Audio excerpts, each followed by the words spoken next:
AOC is one of the few progressives in Congress consistently pushing back against the lies the GOP tries to push about immigration, constantly pointing out the benefits immigrants provide and not allowing the narrative of a crisis to fly unchecked. And she is exactly right in doing so. We have multiple sectors in our economy that rely on immigrant labor, and if we wanted to lower the number of border crossings anyhow, we need to let up on economic sanctions and stop messing around in these poorer countries. Here is AOC explaining how, in place of this immigrant labor that we rely on, Republicans are instead trying to roll back child labor laws to have them fill these jobs. Republicans, in order to win an election, say we need to hermetically seal the border when they know that that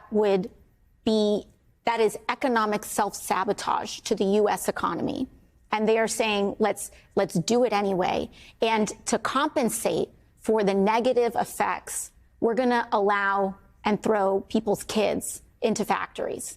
That is what they are doing in rolling back child labor laws while being as xenophobic and anti-immigrant as they are, and while ginning up this false narrative about this being a crisis. And by the way, by then also preventing and blocking any legislation that would provide not just a path to citizenship, but a path to work papers, a path to allowing people who want to work to be paired with American businesses who need people to work. She is spot on. She's going even more past this most recent border bill that Republicans also rejected despite being a conservative fever dream, and talking about the real issues that need addressed on the border. We need more asylum judges, easier access for work visas. We need a clearer path to citizenship and more legal entry points, all of which Republicans are unwilling to hear out, and they'd rather replace that labor with child labor. I always love the stick that right-wingers give about immigration and being pro-immigration. Just it has to be legal immigration, but they also want to make it as hard as possible to legally immigrate to this country. A main contributor to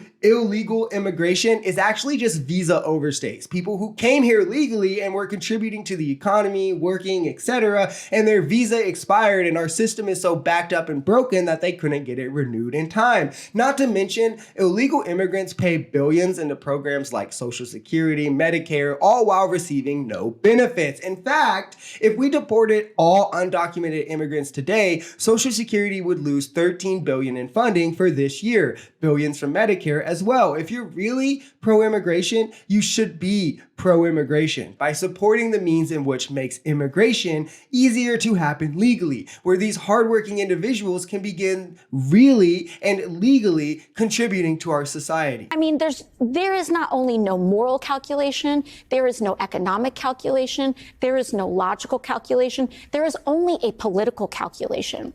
And that political calculation is we are going to keep whining about it. We are going to keep pretending this is a crisis while contributing to actual problems. And then we're going to block the solution so that we can campaign on it over and over and over. And we can call it caravans, we can call it migrant crises, we can call it family separation, and they will just recycle it over and over and over again in order to gin up, just so much animosity and destruction in this country and racism in this country, because that's the only thing that the Republican Party even is standing on. And it's sick that the Republican Party can consider itself legitimate while also needing to politicize actual struggles for real human beings, and to do so in rather disingenuous ways. All because they're scared that if years later some of these individuals become citizens, they won't vote Republican. And because a large portion of their base has been successfully brainwashed into these sorts of dangerous narratives, it's now a prerequisite for success on the right. You have to be willing to dog whistle and be xenophobic about the border and an isolationist on immigration, or else you're not going to get any votes, despite the economic benefits that immigrants, both legal and illegal, provide for our country. And the goal should be to provide an easier path to documentation for those currently undocumented, not to stigmatize and obfuscate about those who are undocumented.